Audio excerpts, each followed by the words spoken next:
शहर की मशहूर गली जहां आमने सामने दो रेस्टोरेंट थे, समुद्री स्वाद मछली रेस्टोरेंट और Raju tandoori house chicken restaurant. दोनों ही जगह ग्राहकों की अच्छी भीड़ रहती थी, लेकिन हाल ही में राजू के रेस्टोरेंट में भीड़ ज्यादा बढ़ गई थी, जिससे गोपाल को जलन होने लगी थी। गोपाल घर आते ही, क्या हुआ, इतने गुस्से में क्यों हो? और क्या होगा, वो राजू, उसका चिकन तंदूरी हर किसी की जुबान पर चढ़ गया है। पूरा बाजार उसी की बात कर रहा है। मेरे ग्राहक भी अब उधर ही जाने लगे हैं। इसमें जलने वाली क्या बात है? तुम भी अपनी मछली का स्वाद और बढ़ा दो, लोग खुद वापस आ जाएंगे। राजू अपने किचन में तंदूरी मसाला चख रहा था। तभी एक ग्राहक तेजी से अंदर आता है। अरे राजू भाई, तुम्हें पता है बाहर क्या लगा है? क्या हुआ? राजू मीरा बाहर आते हैं और सामने गोपाल के रेस्टोरेंट की ओर देखते हैं। वहां एक बड़ा बोर्ड लगा होता है, चिकन सेहत के लिए हानिकारक, मछली खाइए स्वस्थ रहिए। इस गोपाल की हिम्मत कैसे हुई? पहले सोचो, उसने ऐसा क्यों किया? क्यों करेगा? साफ है मेरा धंधा उससे अच्छा चल रहा है, इसीलिए जलन हो रही है। अब इसे सबक सिखाना पड़ेगा। पर यह सही तरीका नहीं होगा। तुम सिर्फ अपने स्वाद और सेवा पर ध्यान दो। नहीं मीरा, अगर वो ये खेल खेल सकता है तो मैं भी उसे दिखा दूंगा कि राजू किसी से कम नहीं। गोपाल अपने ग्राहकों से घिरा हुआ था। तभी सड़क के दूसरी तरफ हलचल होती है। गोपाल बाहर आता है और देखता है कि राजू ने अपने रेस्टोरेंट के बाहर एक और बड़ा बोर्ड लगवा दिया है। मछली में कांटे ही कांटे, असली स्वाद तंदूरी चिकन में है। अच्छा खेला राजू, लेकिन ये सिर्फ शुरुआत है। दूसरी तरफ राजू भी गोपाल को घूरता है। दोनों के बीच अब जंग का माहौल बन चुका था। गोपाल अपने रेस्टोरेंट में बैठा था। तभी उसका सबसे वफादार कर्मचारी रमेश अंदर आता है। मालिक, मैंने वो पता कर लिया जो आप जानना चाहते थे। क्या पता कर लिया? राजू अपने तंदूरी चिकन में जो मसाले डालता है वो कुछ खास होते हैं। अगर हमें वो सीक्रेट रेसिपी मिल जाए तो हम भी तंदूरी मछली बनाकर उसका मुकाबला कर सकते हैं। बढ़िया, लेकिन वो मसाले कैसे लाएंगे? मैंने सोचा है कि मैं राजू के रेस्टोरेंट में ग्राहक बनकर जाऊंगा और किचन में घुसने की कोशिश करूंगा। एक बार अंदर चला गया ना तो मसालों का राज भी खुल जाएगा। शाबाश रमेश, तुमने अगर ये काम कर दिया तो मैं तुम्हें इनाम दूंगा। उसे पूरा यकीन था कि अब वो राजू को मात दे देगा। राजू अपने किचन में मीट काट रहा था। तभी एक कर्मचारी दौड़ता हुआ अंदर आता है। मालिक, बाहर एक अजीब बात हो रही है। अब क्या हुआ? देखिए, अखबार में क्या छपा है। समुद्री स्वाद के मालिक गोपाल का दावा, चिकन सेहत के लिए नुकसानदायक। मीरा ये सब देखकर परेशान हो जाती है। राजू, मैं कह रही थी ना कि ये जंग गलत रास्ते पर जा रही है। अब कोई सही गलत नहीं बचा मीरा, अब ये जंग हमें जीतनी ही होगी। लेकिन अगर हम भी यही गलतियां करें जो गोपाल कर रहा है तो फिर फर्क क्या रहेगा? मीरा, अगर तुम्हें मेरे तरीके पसंद नहीं तो तुम इसमें मत पड़ो। मीरा चुप हो जाती है, लेकिन उसे कुछ अजीब महसूस होता है।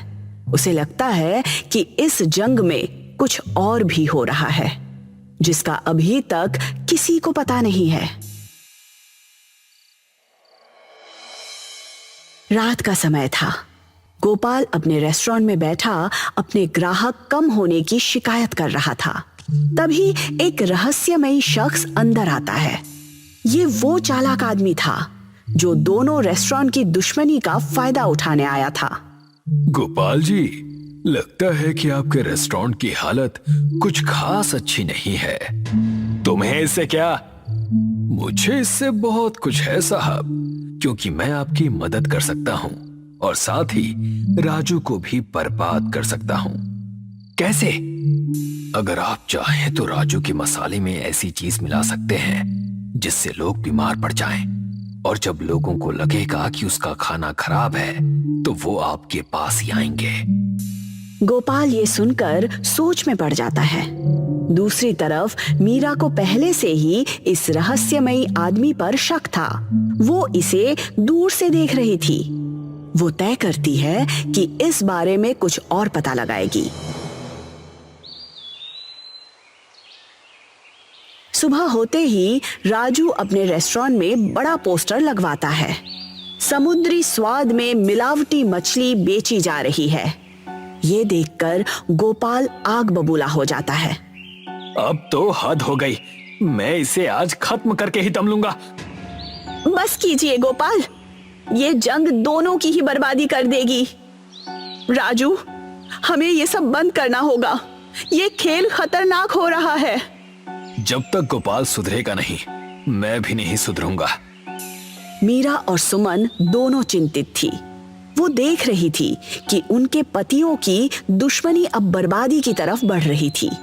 दोनों के रेस्टोरेंट के बाहर अफवाहें और झूठे प्रचार के कारण ग्राहकों की संख्या घटने लगी थी। मीरा और सुमन दोनों पार्क में बैठी थी। उनके चेहरे पर चिंता साफ झलक रही थी। पता नहीं ये लड़ाई कब खत्म होगी। गोपाल दिन रात बस यही सोचता है कि राजू को कैसे हराया जाए। राजू भी यही कर रहा है। मुझे तो ये भी लगने लगा कि कोई दोनों को भड़का रहा है। क्या मतलब? उस रवि पर मुझे शक है। जब से वो आया है, दोनों के बीच दुश्मनी और बढ़ गई है। लेकिन वो ऐसा क्यों करेगा? मुझे नहीं पता, लेकिन हमें इसका पता लगाना होगा। मीरा और सुमन छुपकर रवि का पीछा करती है। वो देखती है कि वो रमेश के साथ गुप्त रूप से मिल रहा था। सुनने की कोशिश करती है। देखो रमेश, हम दोनों का काम बस यही था कि दोनों के बीच जंग इतनी बढ़ जाए कि दोनों के रेस्टोरेंट बंद होने के कगार पर आ जाएं। और मैंने दोनों की दुश्मनी में आग लगाने का काम किया है। सही किया। जब दोनों रेस्टोरेंट बंद हो जाएंगे तो हम दोनों के मालिक को इस जगह पर अपना नया होटल खोलने का मौका मिलेगा। मीरा और सुमन ये सुनकर चौंक जाती है। उन्हें समझ आ जाता है कि रवि और रमेश एक बिजनेस टाइकून के लिए काम कर रहे थे, जो इस इलाके में अपना बड़ा होटल खोलना चाहता था। यानी ये लड़ाई किसी और के फायदे के लिए थी और हम सब उसकी चालों में फंस गए। हमें इसे रोकना होगा। अगली सुबह मीरा और सुमन अपने अपने पतियों को समझाने की कोशिश करती है। पहले तो राजू और गोपाल झगड़ने लगते हैं, लेकिन फिर मीरा बीच में बोल पड़ती है। बस बहुत हो गया।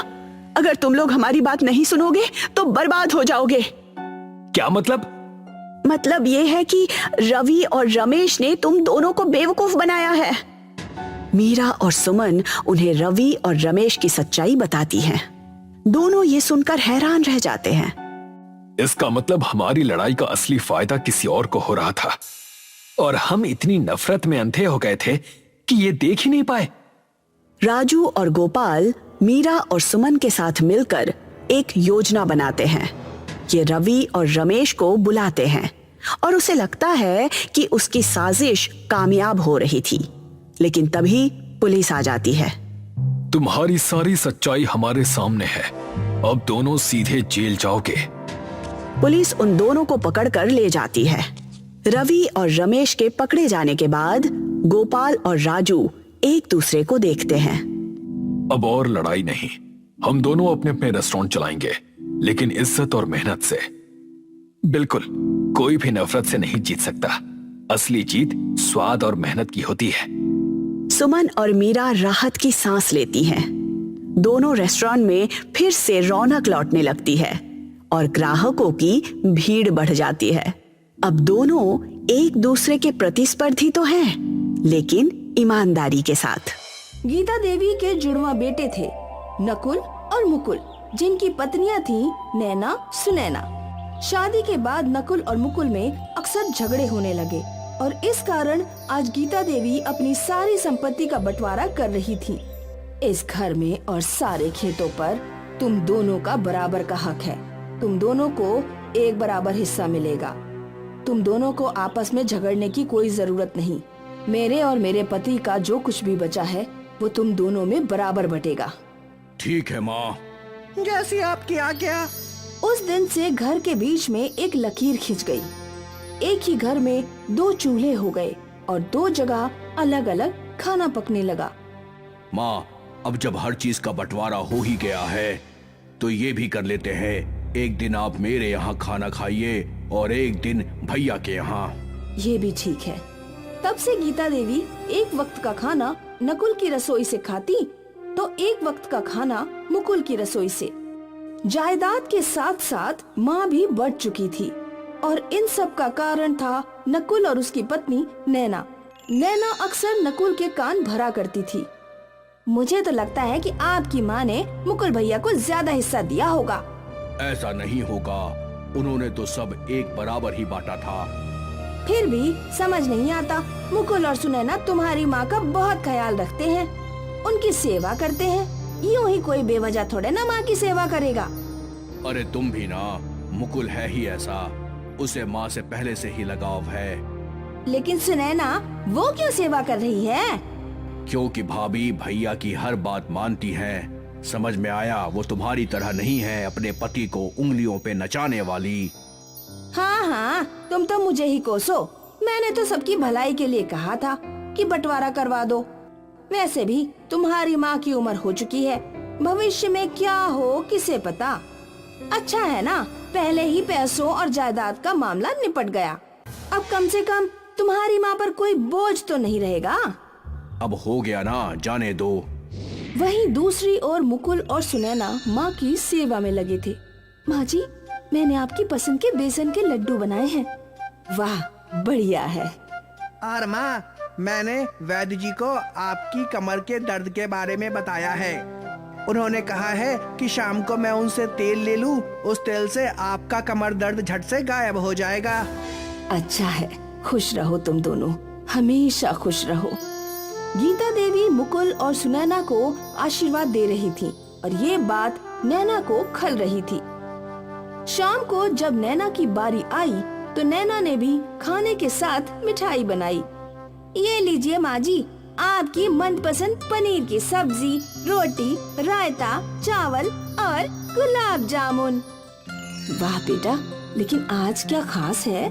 खास तो कुछ नहीं है, बस बनाने का मन किया। तू मेरी बहू है, तुझे अच्छे से जानती हूँ। तेरा बस चले तो तू रसोई में जाए ही ना।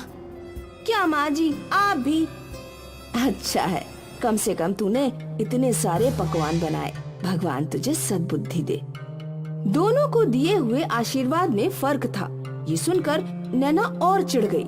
वो मन ही मन जल भून रही थी। गीता देवी को मुकुल और सुनैना की अच्छाई पसंद थी। वो जानती थी कि ये दोनों सेवा बिना किसी मतलब के करते थे। वहीं नकुल और नैना दोनों स्वार्थी थे।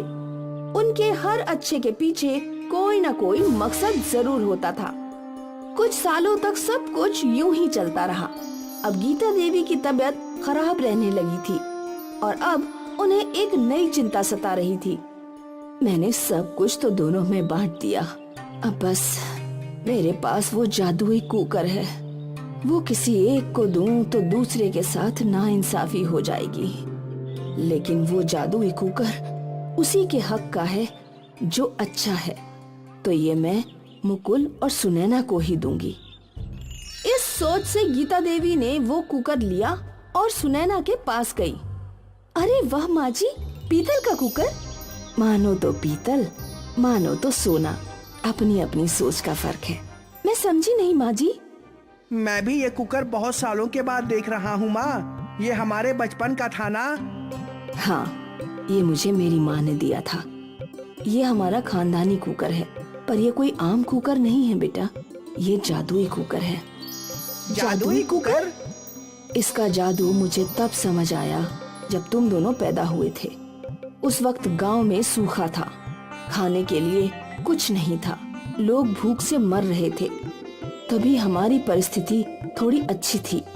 हमसे जितना हो सके उतना हमने लोगों की मदद की। भूखों में खाना बांटा, पर फिर हमारा भी सारा अनाज खत्म हो गया। एक समय ऐसा भी आ गया था कि हमारे पास भी खाने को कुछ नहीं था। उस वक्त मुझे मेरी माँ की बात याद आई और मैंने इस जादुई कुकर को चूल्हे पर चढ़ा दिया, और वो भी बस पानी भर के, और कुकर से पुलाव मांगा, और पल भर में सारा कुकर पुलाव से भर गया। उस वक्त हम सब ने पेट भर के खाना खाया और सारे भूखों को भी खिलाया। जब सूखा खत्म हुआ तो सब कुछ पहले जैसा हो गया था। मैंने कुकर को भी संभाल कर रख दिया। उस दिन के बाद कुकर की जरूरत नहीं पड़ी। सुनैना, अब ये मैं तुझे सौंप रही हूँ। मुझे भरोसा है कि तू इसका सही इस्तेमाल ही करेगी। जी माँ जी, बिल्कुल। गीता देवी ने वो जादुई कुकर सुनैना को दे दिया और इसके कुछ दिनों बाद ही वो चल बसी। सुनैना ने कुकर को संभाल कर रखा था। कई साल बीत गए, सुनैना को कुकर की जरूरत नहीं पड़ी। फिर अचानक तेज बरसात शुरू हो गई। गांव में पानी भरने लगा। लगातार 3 दिनों तक बरसात हुई। सभी लोग परेशान थे। भाभी, आपके घर में खाने को कुछ है क्या? बहुत भूख लगी है। नहीं, सब कुछ खत्म हो गया। तभी मुकुल को माँ की बात याद आ गई।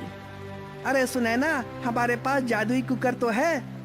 हाँ, सुनैना झट से वो कुकर ले आई और जैसा गीता देवी ने बताया था वैसे ही उसने कुकर में पानी भरकर कुकर चूल्हे पर चढ़ा दिया। भाभी, आप ये क्या कर रही हैं? तू देखती जा। सुनैना ने कुकर से पनीर की सब्जी मांगी और जब सुनैना ने कुकर खोला तो अंदर ढेर सारी पनीर की सब्जी थी। बाप रे! सुनैना ने सब्जी दूसरे बर्तन में पलट दी और एक बार फिर कुकर में पानी चढ़ा दिया। मुझे चावल चाहिए। कुकर खोलते ही उसमें चावल थे। भाभी, अब रोटी भी मंगवा लीजिए। जी भैया। सुनैना ने वापस कुकर को चढ़ाया और इस बार उसमें ढेर सारी रोटियां थीं। सबने पेट भर के खाना खाया। तभी सुनैना का ध्यान पड़ोसियों के घर पर गया। घर के बाहर 2 बच्चे इंतजार कर रहे थे। शायद उन्हें भी भूख लगी है। सुनैना ने एक बार फिर कुकर चढ़ाया और पुलाव मांगा। ये सारा पुलाव सुनैना ने अपने पड़ोसियों को दे दिया। धन्यवाद, हम सब खाने का ही इंतजार कर रहे थे। राशन खत्म हो गया था। समझ नहीं आ रहा था कि बच्चों को क्या खिलाऊं। कोई बात नहीं, अब सब पेट भर के खाओ। जब सुनैना घर लौटी तो नैना ने उससे पूछा, ये जादुई कुकर तो हमारा है, हम दूसरों की क्यों मदद करें? क्योंकि इसका जादू ऐसा ही है। अगर तुम सिर्फ अपने लिए इसका इस्तेमाल करोगी तो इसका जादू खत्म हो जाएगा। ऐसा थोड़ा ना होता है। ये जादुई कुकर है, ये जिसके भी पास रहे वो जो भी मांगे उसे मिल जाएगा। अच्छा, तो तुम कोशिश करके देख लो। हाँ हाँ, क्यों नहीं। नैना ने कुकर को धोया और उसमें पानी भर लिया। मुझे पालक की सब्जी चाहिए। लेकिन जब नैना ने कुकर खोला तो अंदर पानी ही था। ये क्या? अब मैं कोशिश करती हूँ। हमें पालक की सब्जी चाहिए। सुनैना ने कुकर बंद किया और 1 मिनट बाद खोला। कुकर पालक की सब्जी से भरा हुआ था। अब तुम समझी नैना, इस कुकर का जादू बस अच्छाई से काम करता है। हाँ, आपके अलावा कोई भी और इसे कुछ भी मांगे ये काम नहीं करेगा। आज से मैं भी आपकी तरह अच्छी बनूंगी। क्यों, जादुई कुकर चलाने के लिए? नहीं, ताकि आपकी तरह मुझे भी आशीर्वाद और दुआएं मिले। जरूर मिलेंगी। दूसरों की मदद करके तो देखो। नैना समझ चुकी थी कि अच्छाई ही जीवन जीने का सही तरीका है। अच्छे इंसान को जरूरत के समय मदद मिल ही जाती है। सुनील और आसिफ 2 दोस्त थे। वो दोनों एक ही गांव में रहते थे और एक साथ बांस काटने जाया करते थे। हमें जंगल की निचली ओर जाना चाहिए। वहाँ बहुत सारे बड़े बड़े बांस के पेड़ हैं। लेकिन वहाँ जाने के लिए हमें नदी पार करना होगा। पर अगर आते वक्त नदी में बहाव ज्यादा रहा तो हम लौटेंगे कैसे? हम तभी उस ओर जाएंगे जब नदी का बहाव कम हो। और जल्दी जल्दी बांस काट कर लौट आएंगे। ज्यादा लंबी बांस से ज्यादा पैसे मिलेंगे, वो सोचो। ये भी ठीक है, तो कल ही चलते हैं। अगले दिन से सुनील और आसिफ निचले जंगलों में पहुंचे। यहाँ कितने मोटे मोटे बांस हैं और लंबे भी। व्यापारी इनके बहुत अच्छे दाम देंगे। हाँ, उम्दा बांस पाकर दोनों बहुत खुश थे। वे लोग उन बांस को अपने गांव ले आए। वाह वाह, बहुत दिनों बाद ऐसे बांस देखे हैं। अब इनके दाम भी अच्छे लगाना। हाँ हाँ, एक बांस के 200 रुपए। तुम दोनों 5 बांस लाए हो, इनके हुए 1000। 1000 पाकर दोनों बहुत खुश थे। वो पैसे दोनों ने आपस में बांट लिए। रोज छोटे छोटे बांस से बस 300 रुपए की कमाई होती थी, आज 500 रुपए की। अब तो हम जंगल के निचले हिस्से में जाया करेंगे। हाँ, उस दिन से वो दोनों नदी पार करके ही बांस लाया करते थे और व्यापारी भी उन्हें अच्छे पैसे दिया करता था। एक सुबह दोनों दोस्त जाने के लिए निकले थे। भाई, माँ ने कहा है कि बाजार से कुछ चावल और मसाले लाने हैं और मुझे पनीर भी लेना है। तो चल पहले बाजार चलते हैं, फिर वहां से नदी पार जाएंगे। हाँ, दोनों काम एक साथ हो जाएगा। दोनों बाजार पहुंचे और उन्हें जो जो सामान लेना था उन्होंने खरीद लिया। देख दोस्त, कितना ताजा पनीर मिला है। आज रात तो मेरी दावत है, मैं भी आऊंगा खाने। आ ना, तुझे कभी मना किया है क्या? चल अब नदी पार चलते हैं, बांस काट कर बेचना भी तो है। हाँ हाँ। और वो दोनों निचले जंगलों की ओर बढ़ गए। हमेशा की तरह उन दोनों ने नदी पार की और फिर जंगल में पहुंच गए और बांस काटने लगे। लेकिन अचानक बरसात शुरू हो गई। हमें घर लौटना चाहिए, नदी में पानी बढ़ने लगेगा। हाँ, बस ये एक बांस और काट लेते हैं। हाँ। बरसात और तेज हो गई। कुछ ही देर में उनका बांस कट गया और वो लोग बांसों को इकट्ठा करके नदी के रास्ते बढ़ने लगे। पर नदी में तूफान था। नदी में पानी बहुत ज्यादा है दोस्त। इतने उफान में नदी पार करना सुरक्षित नहीं है। हाँ, हम कुछ देर जंगल में इंतजार करते हैं। हाँ, उस ओर जो गुफा है वहीं इंतजार कर लेते हैं। दोनों गुफा की ओर गए। गुफा में पहले से कुछ सूखी लकड़ियां थी। इनको जला देता हूँ, थोड़ी गर्मी रहेगी। आसिफ ने जो सामान खरीदा था उसमें माचिस भी था। आसिफ ने उन सूखी लकड़ियों को आग लगा दी और दोनों दोस्त आग सेकने लगे। बहुत भूख लगी है यार, मुझे भी। सुन, हम कुछ बना लेते हैं। वैसे भी थोड़ा बहुत राशन तो हमारे पास है ही, पर हम कैसे बनाएंगे? हमारे पास बर्तन तो नहीं है। तभी आसिफ का ध्यान बांस पर गया। हमारे पास बम्बू तो है, बम्बू के अंदर खाना पका सकते हैं। कैसे? तुमने बम्बू बिरयानी नहीं सुनी? नहीं, बम्बू में बिरयानी भी बनती है, पर हमारे पास मांस कहाँ है? मांस नहीं है तो क्या हुआ, हमारे पास पनीर तो है। पनीर बिरयानी बना लेते हैं। पर कैसे? तू देखता जा। आसिफ ने 2 बांस के टुकड़े काटे। उसके पास जो चावल थे वो धो दिए। बाम्बू में चावल, मसाले, पानी, नमक और पनीर डाल दिया। फिर बाम्बू की एक ओर पेड़ के पत्तों को भर के बाम्बू को बंद कर दिया और फिर उन सबको अच्छे से हिलाकर जलती हुई आग में रख दिया। अब बस 20 मिनट में हमारी बम्बू बिरयानी तैयार हो जाएगी। देखते हैं। बाम्बू आग में अच्छे से सेकने लगे और जब बाम्बू पूरी तरीके से जल गए तो बहुत ही सौंधी सुगंध गुफा में फैल गई। लगता है बिरयानी तैयार हो गई है दोस्त। आसिफ ने वो बाम्बू बाहर निकाले और 2 केले के पत्ते लगा दिए और जैसे ही बाम्बू थोड़े ठंडे हुए और बिरयानी केले के पत्तों पर निकाल ली। दिखने में तो बहुत स्वादिष्ट है। अब जैसी भी हो, भूख लगी है, खाते हैं, चल। दोनों ने बिरयानी चखी और दोनों मंत्रमुग्ध हो गए और फिर दोनों बड़े चाव से बाम्बू बिरयानी खाने लगे। भाई, तू तो ऐसी लाजवाब बम्बू बिरयानी बनाता है ना कि क्या बोलूं। शुक्रिया। तुझे तो ये बिरयानी बेचनी चाहिए दोस्त। कहाँ मेहनत मजदूरी कर रहा है, इस बिरयानी को मशहूर होने में वक्त नहीं लगेगा। सच में? हाँ, तू कहे तो साथ में ढाबा खोलते हैं। हाँ हाँ, क्यों नहीं। जब बरसात थमी, नदी का पानी कम हुआ तो दोनों दोस्त सारे बांस लेकर अपने गांव आ गए, पर आज उन्होंने बांस बेचे नहीं। अगले दिन आसिफ और सुनील ने गांव के नुक्कड़ पर अपनी दुकान लगाई। गांव वाले अचंभे में थे कि आखिर ये लोग बांस में क्या बेच रहे थे। अरे बेटा, ये क्या है? ये बम्बू बिरयानी है काका, पनीर की। बम्बू बिरयानी? जरा हमको भी खिलाओ।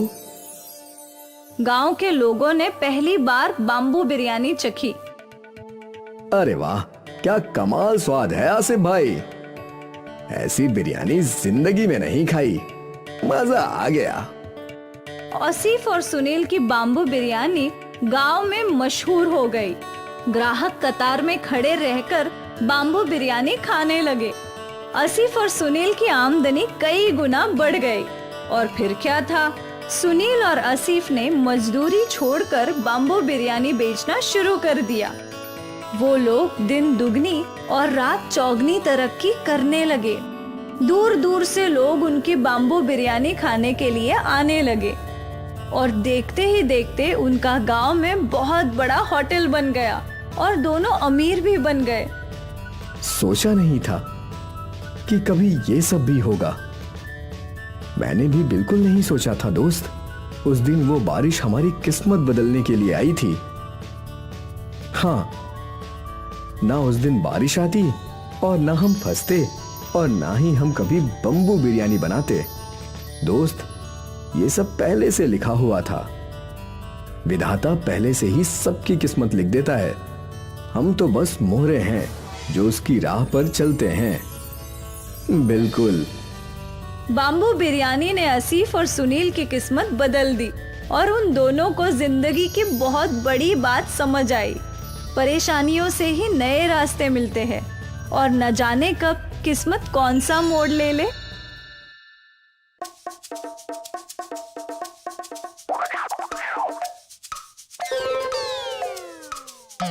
नील, 6 बज गए क्या?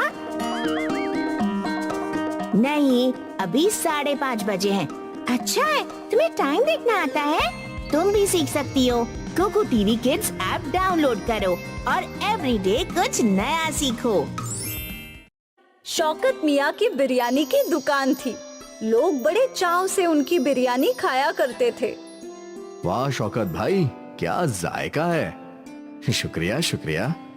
बिरयानी का स्वाद अच्छा था, इसलिए उनकी आमदनी बहुत अच्छी होती थी। शौकत मियाँ हर महीने 20,000 रुपए अपनी अम्मी के हाथ में रख देते थे।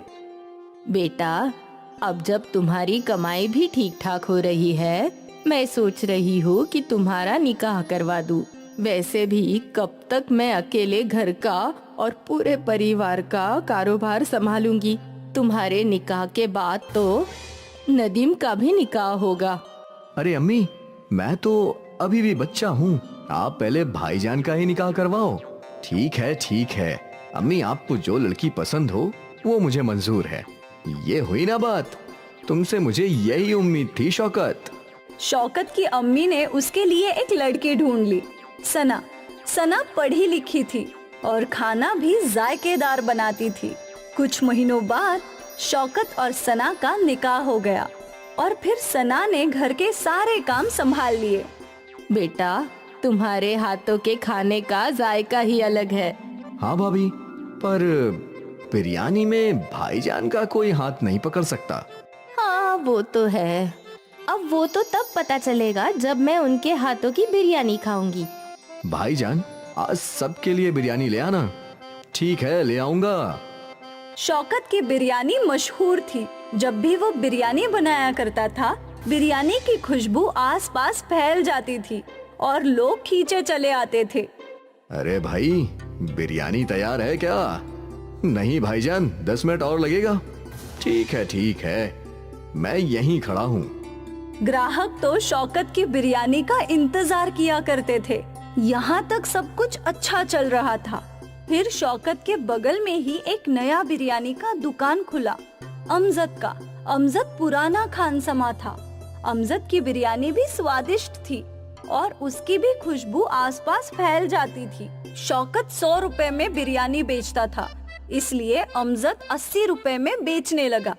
ये अमजद मियाँ तो मेरा बैठे बिठाए धंधा खा रहे हैं। मुझे कुछ तो करना ही होगा। मैं भी दाम गिरा देता हूँ। शौकत ने भी बिरयानी का दाम घटाकर 80 रुपए कर दिया। रोज तो इसी दुकान से बिरयानी खाते हैं, चल आज उस नई दुकान से खाते हैं। ठीक है।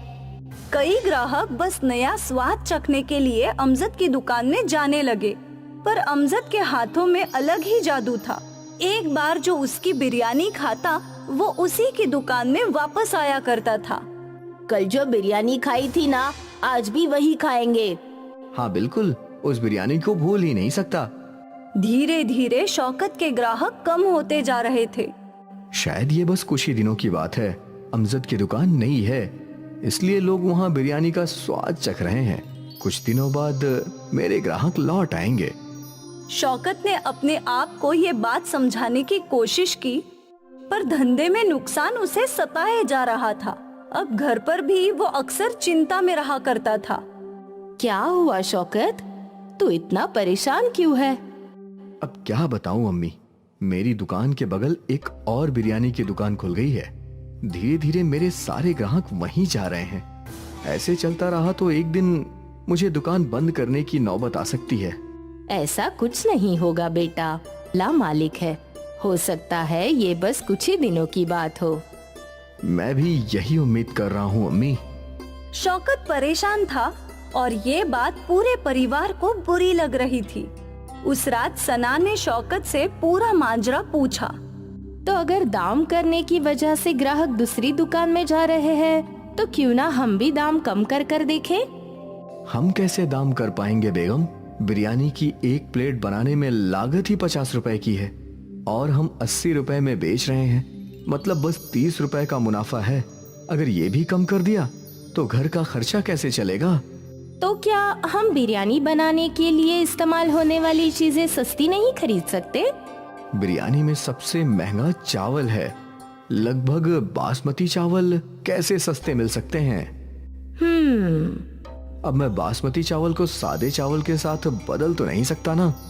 अगर हम बासमती चावल को किसी और चीज के साथ बदले तो? मतलब मैगी की बहुत सारी जायकेदार चीजें बनती हैं। अगर हम मैगी की बिरयानी बनाए तो हमारी लागत भी कम हो जाएगी। मैगी बिरयानी? ये पहली बार सुना है। आजकल अलग चीज ही बिकती है, एक बार कोशिश करके तो देखते हैं। ठीक है, वैसे भी अभी कुछ चल नहीं रहा है तो वही कर लेते हैं। अगले दिन शौकत ने रोजाना की तरह बिरयानी बनाई और इस बार उसने बासमती चावल के बदले मैगी डाले। मैगी की बिरयानी जल्दी बन गई और उसकी लागत भी कम थी, इसलिए शौकत ने दाम भी 50 रुपए कर दिए। बाहर बड़ा सा बोर्ड लगा दिया, मैगी बिरयानी 50 रुपए। ये मैगी बिरयानी क्या होता है?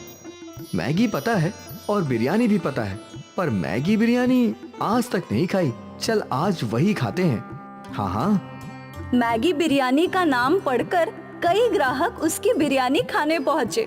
वाह वाह, बहुत अच्छी है। ऐसी मैगी बिरयानी मैंने कभी नहीं खाई। वो इसलिए क्योंकि ये मैगी नहीं, मैगी बिरयानी है। वाह भाई, ऐसा स्वाद कहीं नहीं चखा। शुक्रिया शुक्रिया। लोग शौकत की बिरयानी को बहुत पसंद कर रहे थे। उस दिन शौकत की दुकान पर ग्राहकों की भीड़ लगने लगी। भाई, मैगी की बिरयानी तो चावल की बिरयानी से भी लाजवाब है। आज से हम रोज मैगी बिरयानी ही खाएंगे। शौकत खुशी खुशी घर गया और उसने ये खुशी की बात अपनी बेगम को बताई और वो भी खुश थी। उस महीने शौकत की बहुत अच्छी कमाई हुई। महीने के अंत में शौकत ने अपनी अम्मी को 40,000 रुपए दिए। इतना? हाँ अम्मी, सना की मैगी बिरयानी का आइडिया काम कर गया। दुगनी कमाई होने लगी है।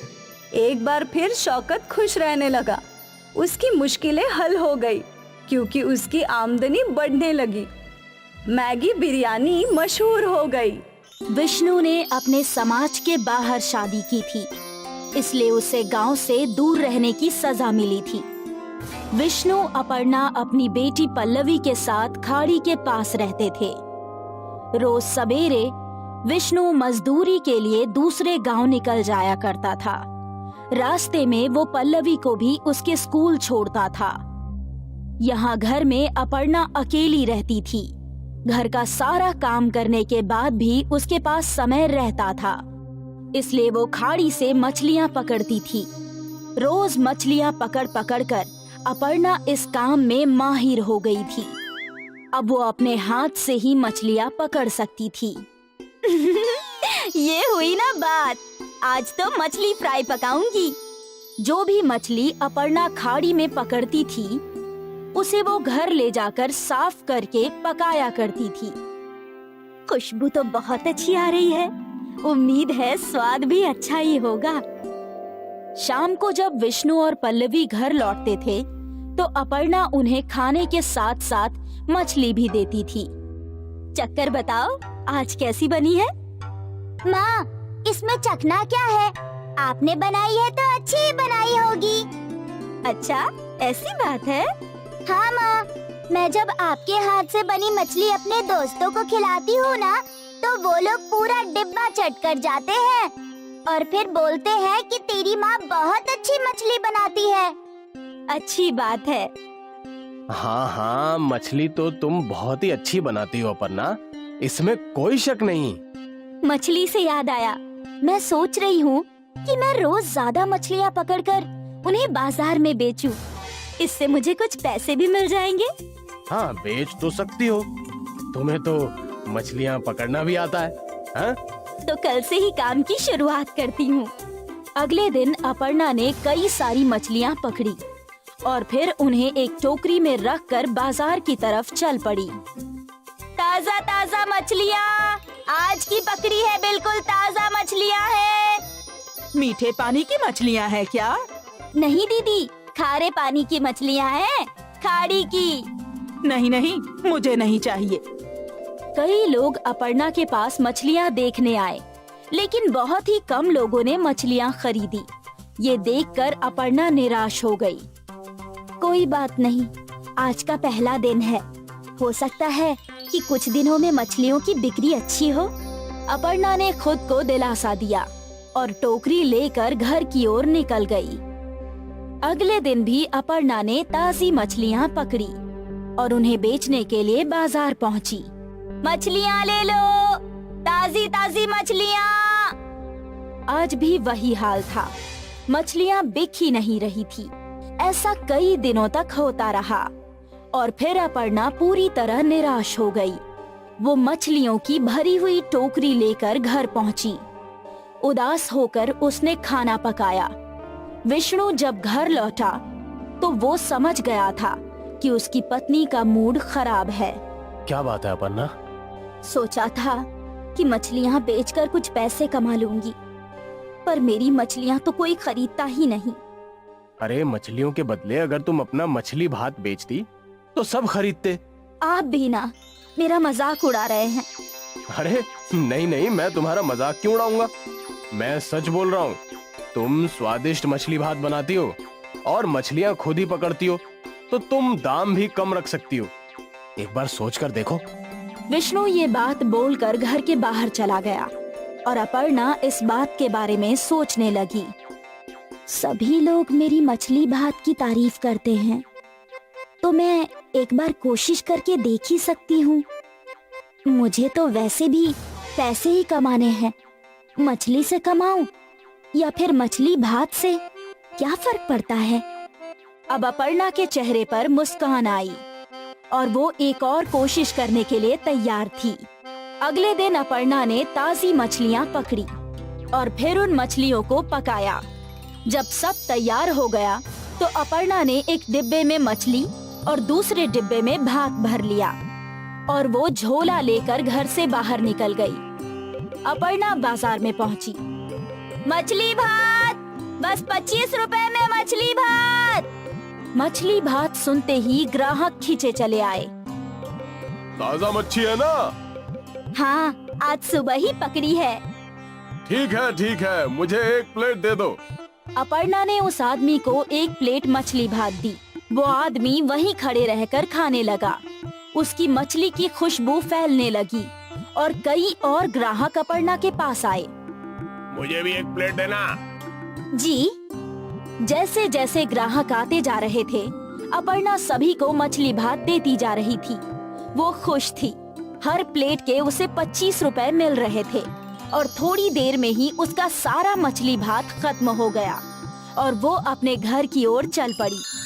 शाम को जब विष्णु घर आया तो अपर्णा ने विष्णु के सामने जलेबी रखी। जलेबी? अरे ये किस खुशी में? तुम खाओ तो बताती हूँ। तीनों जलेबी खा रहे थे और अपर्णा ने विष्णु को आज का किस्सा सुनाया। मैं नहीं कहता था कि तुम्हारा मछली भात बहुत बिकेगा। अब लाओ, मुझे भी मछली भात खिलाओ। अरे रे, वो तो सारा बिक गया। क्या? और उस दिन से अपर्णा के मछली भात का व्यापार चल पड़ा। लोग इंतजार करते थे कि कब अपर्णा बाजार आएगी। अरे वो देखो, मछली भात वाली आ गई। उसके आते ही उसके आसपास भीड़ जमा हो जाया करती थी। अपने कमाए हुए पैसों से अपर्णा ने घर की मरम्मत करवाई। विष्णु भी अपर्णा का हाथ बटाता था मछली भात बनाकर बेचने में। विष्णु ने मजदूरी करनी छोड़ दी। मियाँ बीवी मिलकर मछली भात बेचते थे। बाजार में उनकी दुकान भी खुल गई थी। मछली भात का बिजनेस चल पड़ा और थोड़े ही दिनों में पूरे गांव में अपर्णा मछली भात वाली मशहूर हो गई। अब उसका पूरा परिवार इसी काम में उसका हाथ बटाने लगा। अनंतपुर गांव में नरेंद्र नाम का एक आदमी था। नरेंद्र का गांव में एक ढाबा था।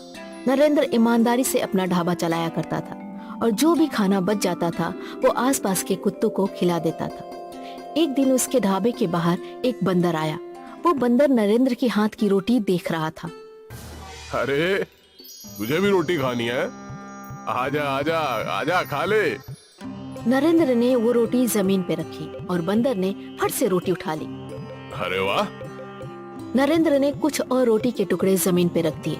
बंदर ने उन्हें भी उठा लिए और वहाँ से चला गया।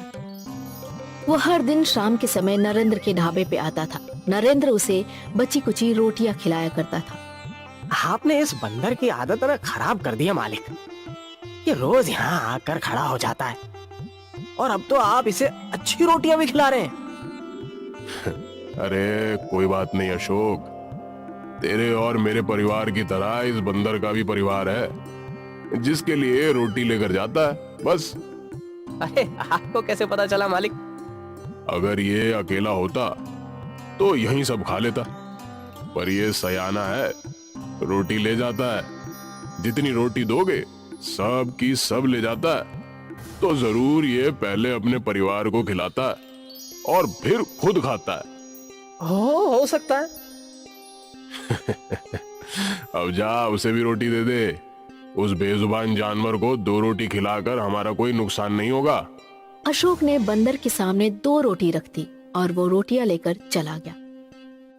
ऐसे ही रोज चलता रहा। अब बंदर अपने बच्चों के साथ रोटियां लेने आया करता था।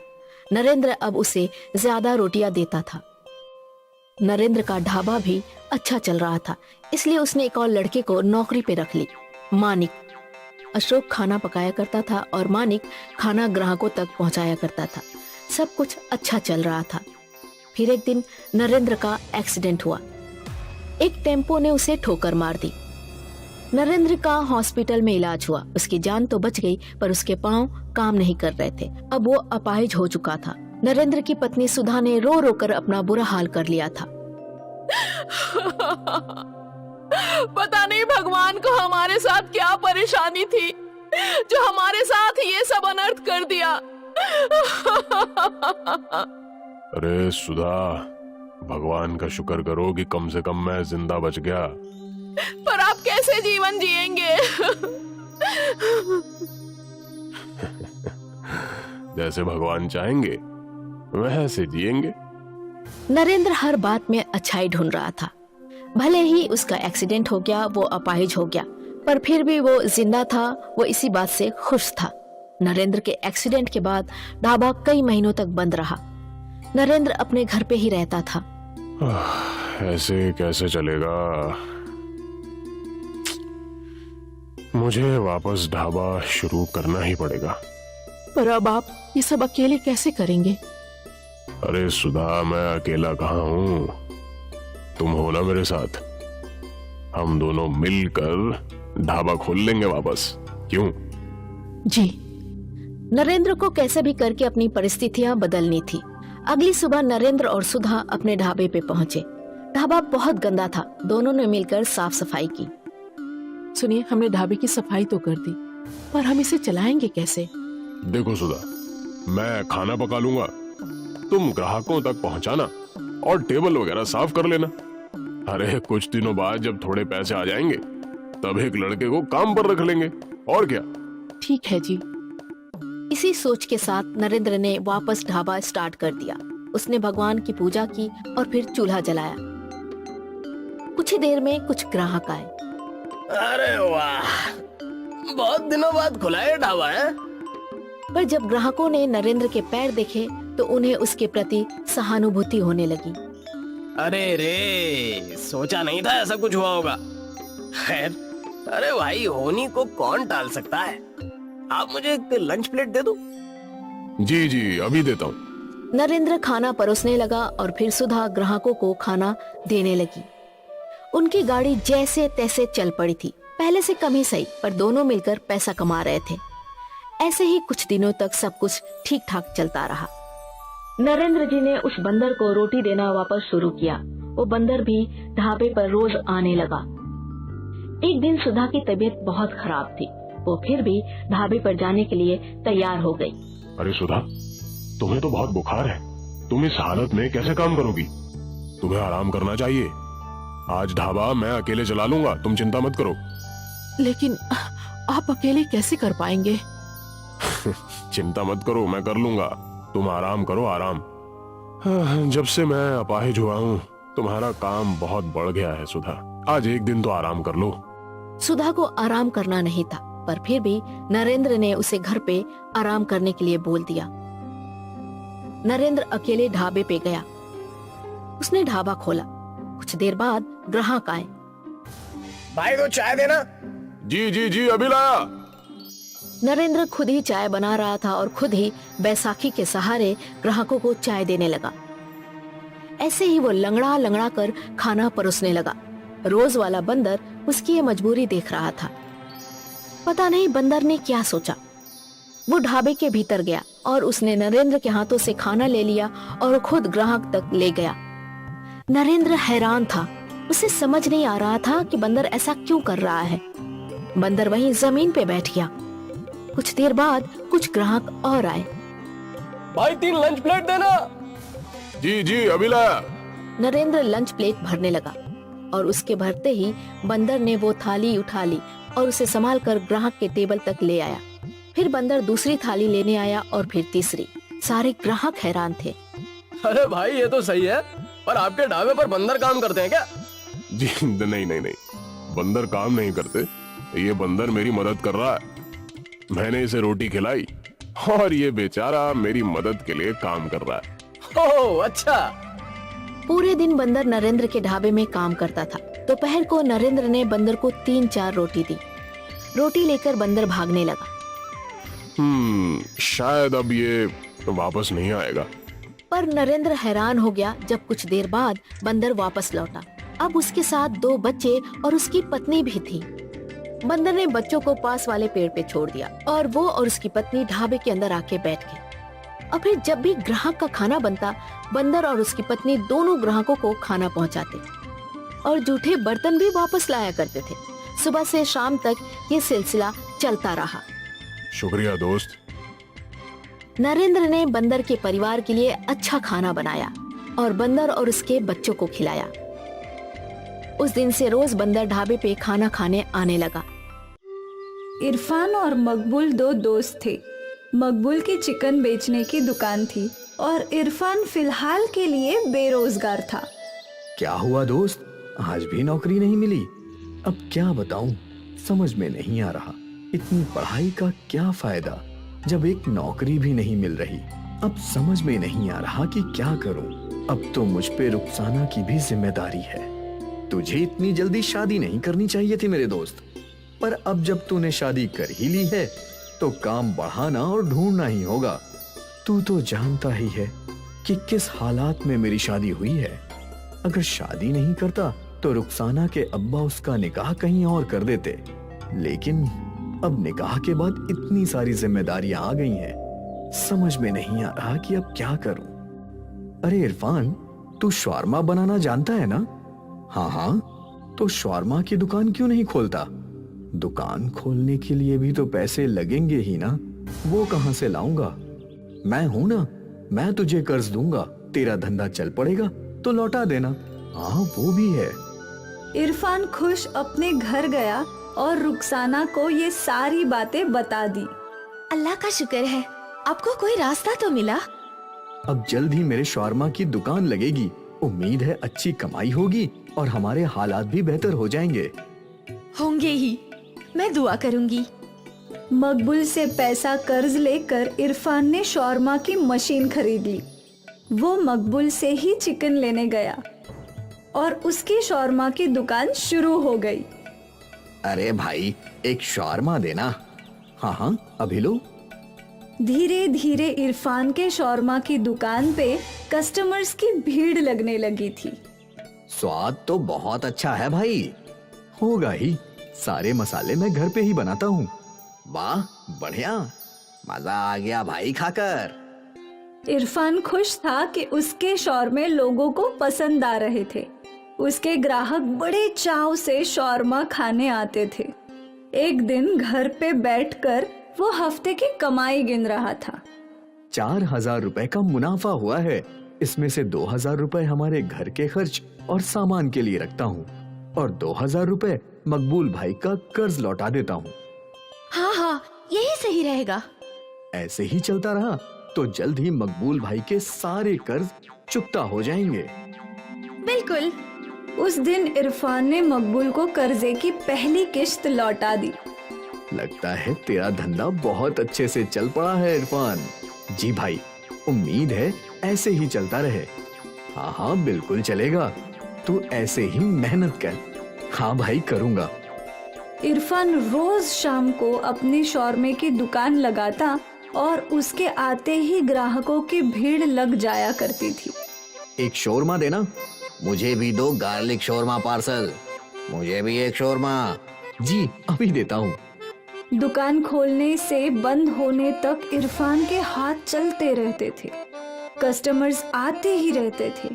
हर दिन रात को 10 बजे इरफान दुकान बंद करता था और अपनी कमाई देखकर वो बहुत खुश था। जुबैर रोज इरफान की दुकान पर भीड़ देखा करता था।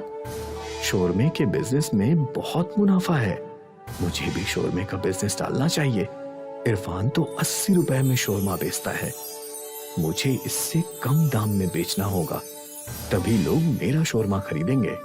जुबैर गणित करने लगा कि वो कैसे शौरमा का दाम घटा सकता है। मुझे सस्ता चिकन ढूंढना होगा। और सस्ते चिकन की खोज में जुबैर कई चिकन की दुकानों पे गया।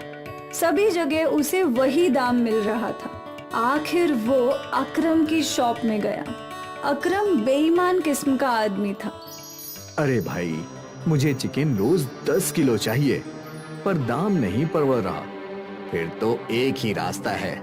वो क्या? तू मरी हुई मुर्गियां खरीद ले। मरी हुई मुर्गियां तुझे 50 रुपए किलो से मिलेंगी। पर मरी हुई मुर्गियों से कोई नुकसान तो नहीं? अरे नहीं, तुलो में मरी हुई मुर्गियां ही तो जाती हैं। किसी का बाप नहीं समझ सकता कि जो मुर्गियां वो खा रहा है वो जिंदी काटी गई हैं या मरी हुई। लेकिन इससे सेहत पर कोई नुकसान तो नहीं होगा ना? अरे भाई, कुछ नहीं होता। वैसे भी जब हम लोग मुर्गियों को यहाँ से वहाँ ले जाते हैं तो रास्ते में कुछ मुर्गियाँ दबकर मर ही जाती हैं। इन्हें खाने में कोई नुकसान थोड़ी ना है। ठीक है, तो हम सौदा पक्का करते हैं। तुम रोज मुझे 50 रुपए के हिसाब से 10 किलो चिकन देना। पक्का। जुबैर ने शौरमा बनाने की मशीन खरीद ली और फिर इरफान के शौरमे की दुकान के बगल में ही उसने अपनी दुकान खोल ली। जुबैर ने बड़े से फलक पर दाम लिखवा दिया। जुबैर 50 रुपए में शौरमा बेच रहा था। अब जब लोग वहां पहुंचे तो काफी लोग जुबैर का सस्ता दाम देखकर उसकी दुकान की ओर मुड़ गए। पर अब भी कुछ ऐसे ग्राहक थे जो इरफान की दुकान में ही शौरमा खाने आते थे। भाई, तुम्हारे शौरमे जैसा स्वाद नहीं है वहाँ। कुछ तो गड़बड़ है। उसे 50 रुपए में शौरमा परवड़ रहा है, इसलिए वो बेच रहा है। वो भी है, लेकिन जो लोग हमेशा खाते हैं वो तुम्हारे ही पास लौटेंगे भाई। तुम फिक्र मत करो। हाँ, मुझे अल्लाह पर पूरा भरोसा है। उस दिन इरफान मकबूल भाई से मिला। क्या हुआ इरफान, आज तेरा चेहरा इतना उतरा हुआ क्यों है? अब क्या बताऊं भाई, जुबैर ने शौरमे की दुकान खोली है और वो शौरमा 50 रुपए का बेच रहा है। इतना सस्ता कैसे? वही तो मुझे भी नहीं समझ आ रहा है भाई। जरूर वो कोई गोलमाल कर रहा है, हमें पता लगाना चाहिए। पर कैसे? चलो मेरे साथ। उस दिन इरफान और मकबूल ने जुबैर का पीछा किया। उन्होंने देखा कि जुबैर अकरम चिकन वाले की दुकान में गया। अब समझा। क्या ये अकरम एक नंबर का बेईमान है? ये जरूर जुबैर को मरी हुई मुर्गी का मांस सस्ते में बेच रहा है। पर ये तो अच्छा नहीं है, लोगों की तबीयत खराब हो सकती है। अब हमें क्या करना चाहिए? दोनों सोचने लगे कि वो जुबैर और अकरम को कैसे रोक सकते हैं। तभी मकबूल को याद आया कि उनके इलाके में एक फूड इंस्पेक्शन का ऑफिस है जहां फूड की कंप्लेंट की जा सकती है। हमें फूड इंस्पेक्टर ऑफिस में जाकर कंप्लेन करनी चाहिए। ठीक है।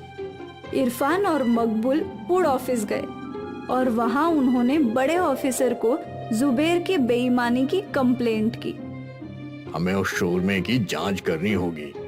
फूड ऑफिसर जुबैर की शौरमा की दुकान पर पहुंचे और वहां रखे चिकन और रोटियों की जांच करने लगे। सर कुछ सेटलमेंट करते हैं। तू लोगों की जान के साथ खेल रहा है और हमें रिश्वत देने की बात कर रहा है। ऑफिसर ने सैंपल्स लिए और टेस्ट किए। सर, ये चिकन खाने के लायक नहीं है। इसे खाने से सेहत बहुत जल्द खराब हो जाएगी। इसे पुलिस के हवाले कर दो। पुलिस ने जुबैर को गिरफ्तार कर लिया और फिर अकरम को भी गिरफ्तार कर लिया। सभी को जुबैर की बेईमानी का पता चल गया और एक बार फिर ईमानदार इरफान की दुकान पर कस्टमर्स लौट आए। इरफान की मुश्किल हल हो गई थी और लालची शौरमा वाले जुबैर को उसके किए की सजा मिल गई। हमेशा याद रखिए, हर वो चीज जो सस्ती होती है वो अच्छी नहीं होती है। नागपुर गांव में एक पिंकी नाम की लड़की अपनी मां के साथ रहा करती थी। वो गांव में एक विद्यालय के बाहर कचौरी बर्गर बेचा करती थी। गर्मा गर्म कचौरी बर्गर ले लो, जो एक बार खाएगा वो खाता ही रह जाएगा। आओ आओ, गर्मा गर्म कचौरी बर्गर ले लो। विद्यालय की छुट्टी होने के बाद सारे बच्चे उसके ठेले के पास आकर गरम गरम कचौरी बर्गर खा रहे थे। पिंकी, जरा मुझे एक प्लेट कचौरी बर्गर दे दो। ऐसे ही सारे विद्यार्थी कचौरी बर्गर चाव से खाते थे। इतना ही नहीं, उस गांव के लोग भी वो कचौरी बर्गर खाने आया करते थे। पिंकी बेटा, ले जाने के लिए कचौड़ी बर्गर पैक कर दो। पिंकी बेटा, मुझे 2 प्लेट कचौड़ी बर्गर देना। तुम्हारे हाथों की तो कचौड़ी बर्गर देखकर मेरे मुंह में पानी आ जाता है। धन्यवाद बापू। विद्यालय के बाहर रेखा और उसकी बहन शिखा भी कचौरी बेचा करती थी। उनकी बिक्री उतनी नहीं होती थी। ये सब देखकर रेखा और शिखा बहुत जला करती थी। जरा इसके ठेले पर तो देखो, कैसी भीड़ लगी है। सारे के सारे लोग उसी के ठेले पर जाते हैं। हाँ दीदी, सुबह से आज हमारी दुकान में कोई कचौरी खरीदने नहीं आया। अपनी दुकान चलाने के लिए कुछ तो करना ही पड़ेगा। पिंकी कचौरी बर्गर बेचकर घर वापस आती थी और अपनी बीमार माँ की देखभाल किया करती थी। पता है माँ, आज मेरे हाथ की कचौरी बर्गर खाकर सबने बहुत तारीफ की और मेरे सारे कचौरी बर्गर बिक गए। ये तो बहुत अच्छी बात है। भगवान करे ऐसे ही तुम्हारी बिक्री होती रहे। कुछ ही दिनों बाद उसकी माँ की तबीयत बिगड़ जाती है और पिंकी उन्हें सरकारी अस्पताल में ले जाकर उनका इलाज करवाती है, जिसके कारण वो कचौरी बर्गर की दुकान नहीं लगा पाती। उधर रेखा इस बात का फायदा उठाकर लोगों को अपनी तरफ बुलाती है। आओ आओ, मेरे कचौरी बर्गर एक बार खाओगे तो बार बार आओगे। रेखा दीदी, कचौरी बर्गर दे दो मुझे 1 प्लेट। अभी देती हूँ, जरा ठहर। उसके हाथ के कचौरी बर्गर खाकर बच्चे बोलते हैं, ये कैसी कचौरी बर्गर बनाई है? ऐसी कचौरी बर्गर खाकर तो हमारा पेट ही खराब हो जाएगा। तुम पिंकी दीदी के जैसी कचौरी बर्गर नहीं बना सकती। रेखा के हाथ की कचौरी बर्गर किसी को पसंद नहीं आई थी। उधर पिंकी की माँ ठीक होकर घर आ जाती है और पिंकी दूसरे ही दिन कचौरी बर्गर बेचने वहाँ दोबारा जाती है। गर्मा गर्म कचौरी बर्गर ले लो। बच्चे पिंकी को देखकर दौड़े चले आते हैं। दीदी, तुम्हारे हाथ की कचौरी बर्गर खाए बिना हम सबको अच्छा नहीं लग रहा था। चलो चलो, अब जल्दी से कचौरी बर्गर दे दो। देखते ही देखते वहाँ के सारे गांव वाले और बच्चे कचौरी बर्गर खाने आ जाते हैं, जिसे देखकर रेखा कहती है, जरा देखो तो सही, मेरे हाथ की कचौरी बर्गर किसी ने नहीं खाए और ये पिंकी के आते ही उसके ठेले पर इतनी भीड़ लग गई। इससे तो मजा चखाना ही होगा। रेखा पिंकी को सबक सिखाने की योजना बना लेती है और वो मौका देखते ही पिंकी की कचौरी बर्गर में दवा मिला देती है, जिससे लोगों के पेट में दर्द होने लगता है। अरे ये क्या? पिंकी की कचौड़ी बर्गर खाकर तो मेरे पेट में दर्द हो रहा है। अरे हाँ, आपने सही कहा, मेरे भी पेट में दर्द होना शुरू हो गया है। अब तो इसको यहाँ से भागना ही होगा। हाँ, भगाना ही होगा। इसकी कचौड़ी बर्गर खाकर बच्चों की तबीयत खराब हो गई तो। पिंकी को गांव के लोग वहां से भगा देते हैं और पिंकी रोते रोते अपने ठेले को लेकर वहां से चली जाती है। ये सब देखकर रेखा बहुत खुश होती है। अब आया ना ऊंट पहाड़ के नीचे, बड़ी आई थी कचौरी बर्गर बेचने वाली। पिंकी एक पेड़ के नीचे बैठ जाती है और रोने लगती है। अब मैं अपनी माँ का इलाज कैसे कराऊंगी? मेरा कचौरी बर्गर तो आज बिका ही नहीं। ऐसा इस कचौरी बर्गर में मैंने क्या डाल दिया?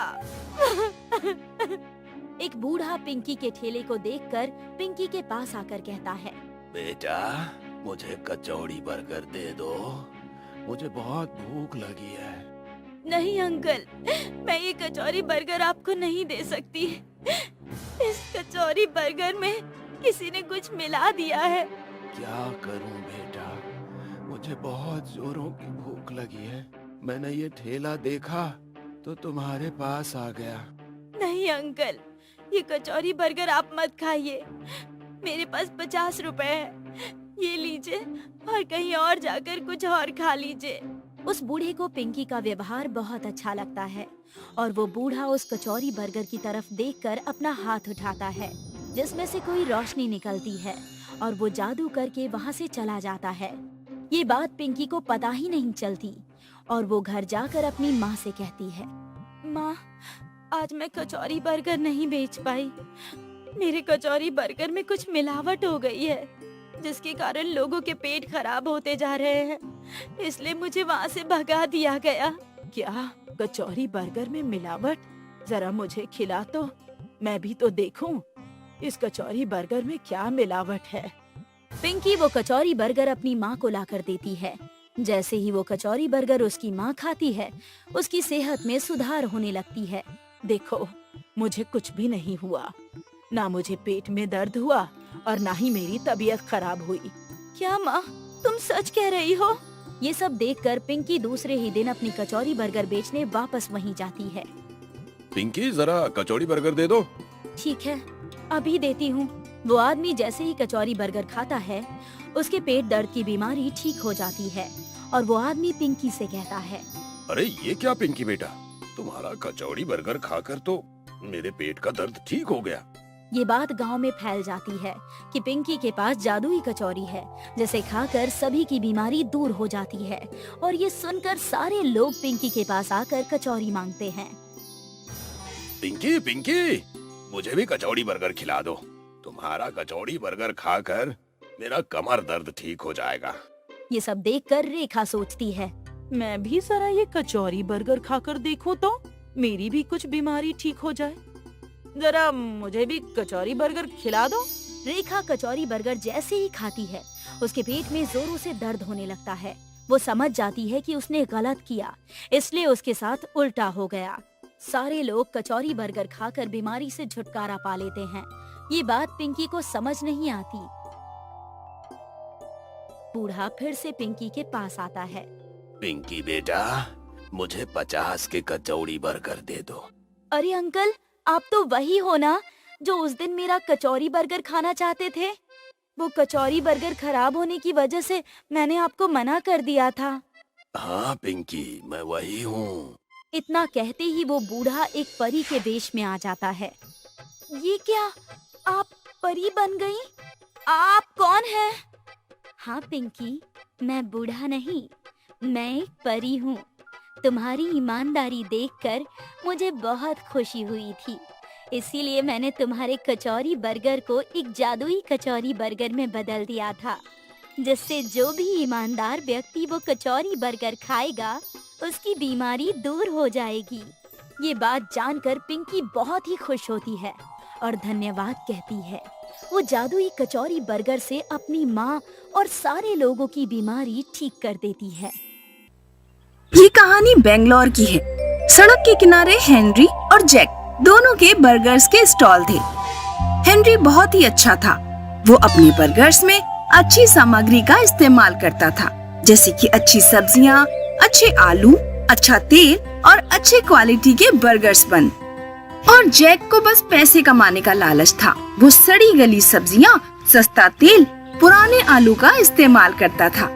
दोनों के बर्गर्स 50 रुपए के थे, पर फिर भी हेनरी से ज्यादा जैक के बर्गर्स बिका करते थे। देखो भाई, तुम हमेशा बोलते हो ना, अच्छे कर्मों का फल अच्छा होता है। तुम तो बहुत अच्छे हो, अच्छी सामग्री का इस्तेमाल करते हो, पर फिर भी तुम्हारे बर्गर को कोई नहीं खरीदता। ऐसा क्यों? जैक अक्सर हेनरी को उसकी अच्छाई के लिए ताने मारा करता था। एक रात की बात है, उस दिन हेनरी के काफी बर्गर्स बचे थे। अरे बाप रे, आज तो बर्गर्स बिके ही नहीं। अगर ऐसे ही चलता रहा तो कैसे चलेगा? ये बर्गर्स वेस्ट करने से अच्छा है कि मैं किसी जरूरतमंद का पेट भर दूं। और ये सोचकर हेनरी ने वो सारे बर्गर्स पैक कर लिए। रास्ते में उसे जितने गरीब दिखते वो उन सबको एक एक बर्गर देता गया। Thank you my son. You are most welcome. भगवान तुम्हारा भला करे बेटा। हेनरी भूखे गरीबों का पेट भर रहा था और सारे गरीब हेनरी को आशीर्वाद दे रहे थे। आगे चलकर एक सुनसान सड़क पर हेनरी को एक छोटी बच्ची दिखी। हेनरी ने उसे भी एक बर्गर दे दिया। थैंक यू अंकल, आज आपका बर्थडे है क्या? नहीं बेटा। तो आपके बच्चों का बर्थडे होगा। नहीं बेटा, आज किसी का बर्थडे नहीं है। तो आप किस खुशी में हमें खाना खिला रहे हैं? बेटा, मेरी बर्गर स्टॉल है। आज काफी बर्गर बिके नहीं, तो सोचा इससे गरीबों का पेट ही भर दूं। अच्छा किया अंकल, डोंट वरी, कल आपके सारे बर्गर्स बिक जाएंगे। हाँ, होप सो।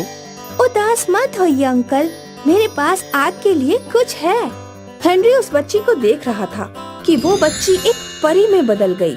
हेनरी चौंक गया और अपनी आंखें मसलने लगा। ये सच है या सपना है? सच है, मैं एक परी हूँ। आप बहुत अच्छे हैं सर। आपने गरीबों का भला सोचा, इसीलिए मेरे पास आपके लिए कुछ है। परी ने अपनी जादुई छड़ी घुमाई और उनके सामने 3 मसाले के डिब्बे आ गए। ये 3 जादुई मसाले हैं। आप अपने बर्गर में ये मसाला डालिए, फिर आपके सारे बर्गर्स बिक जाएंगे। Thank you. और फिक्र मत करिए, ये मसाले के डिब्बे कभी खाली नहीं होंगे। Thank you so much. आप इसी तरह गरीबों की मदद करते रहिए सर। अलविदा। परी गायब हो गई। हेनरी के हाथ में वो 3 डिब्बे थे जिन्हें हेनरी अपने घर ले आया था। सारी रात हेनरी उन मसालों के डिब्बों को देखता रहा। उसे यकीन नहीं हो रहा था कि उसे सच में परी मिली थी। अगली सुबह हेनरी अपने स्टॉल पर पहुंचा और बर्गर बनाने लगा। उसने अपने बर्गर में वो तीनों जादुई मसाले मिक्स कर दिए और हमेशा की तरह बर्गर बनाकर तैयार कर लिए। इन बर्गर्स की खुशबू हर जगह फैल गई। आने जाने वाले लोग इसी खुशबू से खिंचे चले आए। मुझे एक बर्गर दे दीजिए। मुझे भी, और मुझे भी। देखते ही देखते हेनरी के स्टॉल पे भीड़ लगने लगी और हेनरी के बनाए हुए सारे बर्गर्स बिक गए। ये देखकर जैक जल भुन गया। अरे ये हेनरी ने क्या गड़बड़ की है? आज सारे लोग इसके ही बर्गर क्यों खा रहे हैं? जैक परेशान था। अगले दिन भी हेनरी के सारे बर्गर्स बिक गए तो जैक ने हेनरी से पूछा, क्या बात है भाई, आजकल तुम्हारे सारे बर्गर्स बिक रहे हैं? हाँ, क्योंकि मैं अच्छी चीजों से बर्गर बनाता हूँ, वो भी जादुई मसाले डालकर। जादुई मसाला? तुम नहीं समझोगे। हेनरी का बर्गर स्टॉल अच्छा चल रहा था, ये जैक को अच्छा नहीं लग रहा था। जैक अपनी हर कोशिश कर रहा था। उसने दाम गिरा दिए, फिर भी लोग हेनरी के बर्गर ही खा रहे थे। एक दिन जैक ने सोचा कि वो जादुई मसालों के बारे में पता करके ही रहेगा। इसीलिए जैक हेनरी की गैर हाजिरी में जादुई मसाले ढूंढने लगा। यहीं कहीं होगा जादुई मसाला। जैक को वो 3 जादुई मसालों के डिब्बे दिखे, पर जैसे ही जैक ने उन मसालों की डिब्बियों को हाथ लगाया तो सारे मसाले उसकी आंख में उड़ गए। मसालों की मिर्ची से जैक यहाँ वहाँ भागने लगा। उस दिन के बाद फिर कभी जैक ने 3 जादुई मसालों को छीनने की कोशिश नहीं की। कुछ महीनों में हेनरी ने जादुई मसालों से बने बर्गर बेचकर काफी पैसे कमा लिए। अब उसका छोटा सा स्टॉल एक बड़ा बर्गर जॉइंट बन चुका था और अब भी उसके बर्गर्स की खुशबू कस्टमर्स को आकर्षित कर रही थी। हेनरी हर रात बर्गर जॉइंट बंद करने के बाद एक्स्ट्रा बर्गर्स बनाया करता था। सर, ये बर्गर हम रोज क्यों बनाते हैं? गरीबों के लिए। पर क्यों? ये तुम नहीं समझोगे। हेनरी रोज ये सारे बर्गर्स अपने हाथ से गरीबों में बांटा करता था। धन्यवाद बेटा। Thank you. हेनरी गरीबों को बर्गर्स बांटकर खुद ही थैंक यू बोला करता था और स्माइल करता था, क्योंकि वो जानता था कि आज वो जो कुछ भी है वो उस परी के 3 जादुई मसालों की वजह से है। उस रात अगर वो बर्गर्स नहीं बांटता तो आज उसका भी भला नहीं हो पाता। इसीलिए कहते हैं, कर भला तो हो भला। ये किस्सा है एक गांव में रहने वाली सरोज का। सरोज भावुक बातें करके लोगों का फायदा उठाने वाली एक चालाक और झूठी औरत थी। सुमित और दीपिका, पड़ोस वाली पिंकी हमारे घर आ रही है। तुम दोनों जल्दी से माथे पर गीली पट्टी डालकर और चादर ओढ़कर सो जाओ। कुछ देर बाद जब सरोज ने पिंकी के कदमों की आवाज सुनी तो उसने अपने लड़के और लड़की के मुंह में एक एक थर्मामीटर भी दे दिया। सरोज बहन, तुमने मुझसे पिछले महीने 2000 रुपए उधार लिए थे। मेरे घर मेहमान आ गए हैं, कुछ खर्चा ज्यादा होगा। क्या तुम मुझे 2000 लौटा दोगी? बहन, मेरे बच्चे कल रात से बीमार हैं। कल ही मैं इनकी 5000 की दवा लेकर आई हूँ। मैं तुम्हारे पैसे अगले महीने लौटा दूंगी। बहन, अगर तुम्हारे पास इस समय 4-5 किलो आटा हो तो मुझे दे जाओ। सारे पैसे दवा में खर्च हो गए। घर में एक अनाज का दाना भी नहीं है। पिंकी को सरोज के बच्चों पर दया आ गई।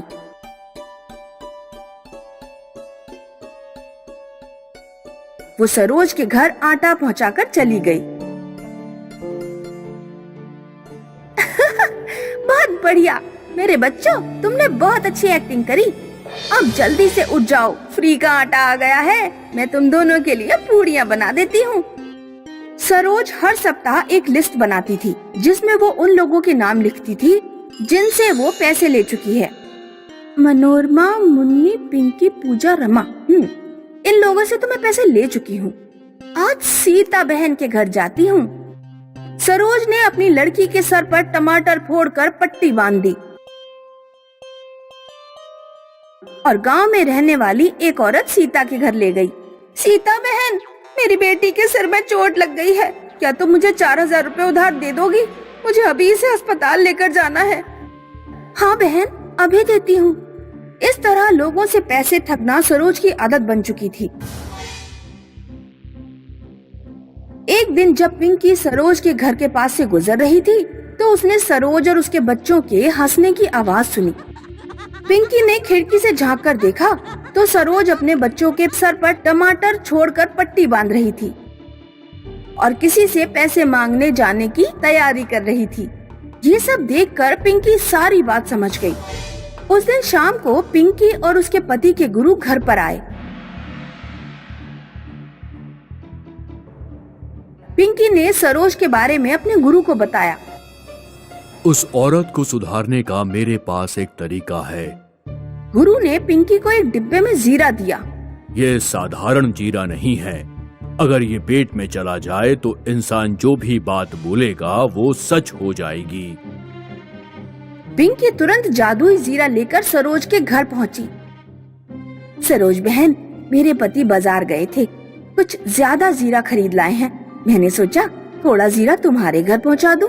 हाँ हाँ बहन, तुमने बहुत अच्छा काम किया। जीरा तो बहुत काम की चीज है, लगभग हर सब्जी में जीरे का तड़का लगता ही है। अगले दिन सरोज ने पिंकी के दिए जीरे से सब्जी में तड़का लगाया। खाना खाने के बाद उसने अपने गले पर एक पट्टी डाली और अपना हाथ लटकाकर गांव की एक औरत के घर पैसे मांगने पहुंची। सुषमा बहन, मैं सीढ़ियों से उतर रही थी तो गिर पड़ी। मेरा हाथ टूट गया है। पति को अभी तनख्वाह नहीं मिली है। क्या तुम मुझे 2500 रुपए उधार दे दोगी? सरोज पैसे घर ले आई।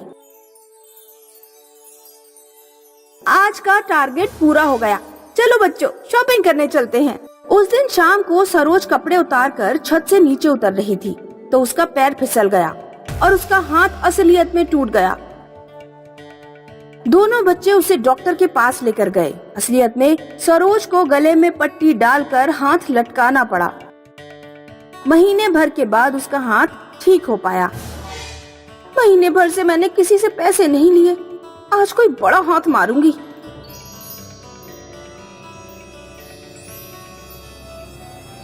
सुनो जी, मैंने और बच्चों ने बहुत एक्टिंग कर ली। इस बार तुम्हारी बारी। पिंकी अपने घर पर बैठी लौकी छील रही थी। अचानक सरोज रोती हुई पिंकी के घर पहुंच गई।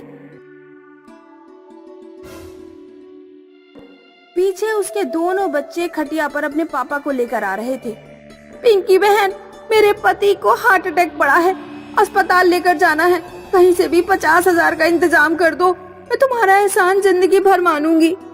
पिंकी जानती थी कि सरोज एक्टिंग कर रही है, फिर भी उसने सरोज को 50,000 दे दिए। सरोज का परिवार जब रात में 50,000 मिलने की खुशियां मना रहा था तब उसके पति को अचानक असलियत में हार्ट अटैक आ गया। हे भगवान, ये क्या हो रहा है? उस दिन मैंने हाथ टूटने का बोला था तो वो भी बात सच हो गई और आज हार्ट अटैक की बात बोली, ये भी सच हो गई। अब मैं क्या करूं? रात में तो डॉक्टर भी नहीं मिलेगा। जब सरोज और उसके बच्चे रोने लगे तो पिंकी और पिंकी के गुरु सरोज के घर पहुँचे। मैंने तुम्हें अपने गुरुजी से लेकर जादुई जीरा दिया था, तुम उसे खा रही हो, इसीलिए तुम्हारे मुंह से निकली हर बात सच्ची हो रही है। अब कहो, झूठ बोलने का मजा आ रहा है या नहीं? मुझे माफ कर देना पिंकी बहन, अब मैं इस तरह कभी झूठ बोलकर पैसे नहीं लूंगी। गुरुजी, मुझे माफ कर दो, लेकिन मेरे पति को ठीक कर दो। मैं वादा करती हूँ अब कभी लोगों की भावनाओं का गलत फायदा नहीं उठाऊंगी। सरोज गुरुजी के पैरों पर गिरकर माफी मांगने लगी। गुरुजी ने सरोज के पति को ठीक कर दिया। उस दिन के बाद से सरोज ने झूठ बोलकर और लोगों की भावनाओं का शोषण करके पैसे लेने बंद कर दिए। ये कबीर है, कबीर सिंह। कबीर सिंह है तो इंडियन, पर वो अपनी पढ़ाई करने यूएस आया है। आजकल कबीर सिंह परेशान है पैसों की कमी के कारण। हे कबीर, मैंने तेरे लिए एक नया जॉब ढूंढ लिया। अरे यहीं पास में एक बर्गर जॉइंट है, तू आज ही चला जा वरना कोई और वो नौकरी पकड़ लेगा। नहीं नहीं यार, तू चिंता मत कर, मैं आज ही जाऊंगा। कबीर बर्गर जॉइंट में गया और उसे वो जॉब मिल गई और उसी दिन से उसने काम करना शुरू कर दिया। बर्गर्स बनाना उसे आता तो नहीं था, पर ये काफी आसान था। उसने बर्गर बनाना जल्द ही सीख लिया। Your order ma'am. Thank you. Kabir Singh खुश था क्योंकि उसे पैसे भी मिल रहे थे और मुफ्त का खाना भी। कुछ दिन कबीर सिंह के बहुत अच्छे भी थे, पर फिर वो ऊब गया। उसे ये बिना मसालों वाला खाना खाना कुछ खास पसंद नहीं आ रहा था। अरे तुम लोग ये बिना मसालों का खाना कैसे खा लेते हो? Why? Don't you like this? नहीं, मैं बोर हो गया हूँ एक्चुअली। अगले दिन कबीर बर्गर जॉइंट आ ही रहा था कि उसका ध्यान मैगी पैकेट्स पर पड़ा। आज बर्गर के बदले मैगी खाता हूँ, कम से कम ये टेस्टी तो होगा। कबीर ने एक मैगी का पैकेट खरीद लिया। वो रोज की तरह बर्गर जॉइंट पर काम करने लगा। रात में जब जॉइंट क्लोज हुआ तो सारे वर्कर्स अपना अपना बर्गर बनाने लगे। वहीं कबीर ने अपने लिए एक मैगी बनाया और बड़े ही चाव से खाया। उस दिन से कबीर कभी बर्गर खाता तो कभी मैगी। वो खुश था। एक दिन बर्गर जॉइंट पे ज्यादा कस्टमर नहीं थे। कबीर फ्री था तो उसने सोचा कि वो कुछ नया बनाए। उसने अपनी बैग में से मैगी नूडल्स निकाला। Today again Maggie? What has happened to you, Kabir? अरे नहीं जी, आज मैं कुछ और बनाऊंगा। कबीर ने बर्गर से बन काटे और मैगी बनाई और फिर मैगी को बर्गर के पैटी मेकर मशीन में डाल दिया। उससे मैगी की पैटी बन गई। अरे ये तो बिल्कुल गोल है जी। वाह जी वाह, क्या बात है। कबीर खुश हो गया। उसने एक और मैगी की पैटी बनाई। Wow, this dish looks delicious. Even I want one. Kabir और उस फॉरेनर ने मिलकर मैगी का बर्गर बनाया और फिर खाने लगे। दोनों को वो बर्गर बहुत अच्छा लगा। Kabir, this is awesome. I want one more. Kabir ने एक एक और मैगी बर्गर बनाया। दोनों ने बड़े ही चाव से खाए। आज कबीर खुश था। उसने कुछ नया बनाया।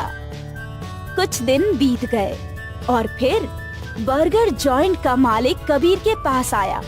उसने मैगी बर्गर की तारीफ सुनी थी और उसे भी मैगी बर्गर खाना था। कबीर ने उसके लिए भी मैगी बर्गर बनाया। This is good. Add this to the menu. I'll give you 10% commission. Well done, boy. ये सुनकर कबीर खुश हो गया। उसका मैगी बर्गर उस बड़े जॉइंट के मेन्यू में ऐड हो रहा था और तो और उसे 10% कमीशन भी मिल रहा था। अब तो मेरी पढ़ाई बहुत आसानी से हो जाएगी और मुझे पैसों के बारे में सोचने की भी जरूरत नहीं पड़ेगी। अगले कुछ महीनों तक कबीर मैगी जॉइंट पर काम करता रहा और उसे पगार के साथ साथ कमीशन भी मिलती थी। फिर कबीर ग्रेजुएट हो गया। उसकी पढ़ाई खत्म हुई और वो पंजाब वापस आ गया। यहाँ उसे बड़े होटल में मैनेजर की नौकरी मिल गई। कुछ सालों तक कबीर खुश था, पर उसे अपना कुछ बिजनेस करना था। एक दिन कबीर ऐसे ही सोच रहा था। ओए क्या बात है पुत्र, किस ख्याल में डूबा है? कुछ नहीं पापा जी, मेरी नौकरी तो अच्छी है, लेकिन पता नहीं मैं खुश नहीं हूँ। मैं अपना कुछ करना चाहता हूँ। अरे तो इसमें उदास होने की क्या बात है? तू अपना खुद का होटल खोल लेना। हाँ जी, पर समझ नहीं आ रहा कि क्या करूँ। इतनी अच्छी नौकरी है और पगार भी अच्छी है। देख पुत्र, इंसान को वही काम करना चाहिए जिसमें उसका मन लगे। हाँ पापा जी ठीक कह रहे हो। तो मेरा मन तो बस मैगी बर्गर बनाने में लगता था। अरे तो बेटा जी सोच क्यों रहा है, मैगी बर्गर ही बनाना शुरू कर दे। वो तो ठीक है, पर कमाई नहीं हुई तो? अरे पुत्र, अगर ऐसे ही सोचता रहा ना तो मेरी उम्र होने के बाद पछताएगा कि पहले क्यों नहीं शुरू किया। अभी भी तेरे पास वक्त है। नौकरी का क्या है, वो तो वापस मिल जाएगी। हाँ ठीक है पापा जी। कबीर के पापा जी ने उसको प्रोत्साहित कर दिया। अभी भी कबीर झिझक रहा था क्योंकि वो एक बड़े होटल का मैनेजर था। जहां उसकी कमाई अच्छी थी, पर अब उसे सब कुछ पहले से शुरू करना था। खैर, उसने एक भीड़ भाड़ वाले इलाके में एक दुकान रेंट पर ले ली और यहाँ अपना मैगी बर्गर का बिजनेस शुरू किया।